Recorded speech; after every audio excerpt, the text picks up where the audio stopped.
TV, mobile phone, radio போன்றவற்றை ஸ்விட்ச் of செய்துவிட்டு பின்பு படிக்க உட்கார வேண்டும். பரீட்சைக்காக படிக்க ஆயத்தமாகும் இந்த காலத்தில் கடினமான விருப்பமில்லாத பாடத்திட்டங்களை முதலாவது படித்து முடித்துவிட தீர்மானமிடுங்கள்.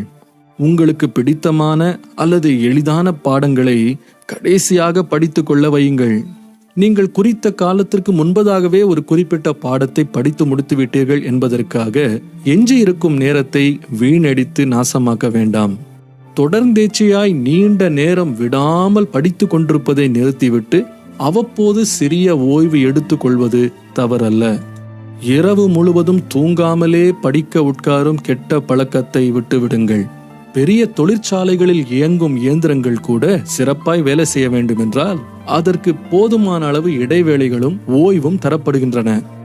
அதேபோல் நம்முடைய மனதும் சிந்தனையும் மூளையும் சிறப்பாய் வேலை செய்ய தேவையான ஓய்வு வேளைகள் அவசியம். ஓய்வு எடுத்துக்கொள்ளும் அந்த இடைவெளியில் படிப்பின் மேல் உள்ள ஆர்வமோ கவனமோ சிதைந்து விடாதபடி பார்த்து கொள்ளுங்கள். ஆர்வத்தோடு திரும்ப படிக்க உட்காருவதற்கு தான் ஓய்வு எடுக்கிறீர்கள் என்பதை மறந்தே போகாதீர்கள்.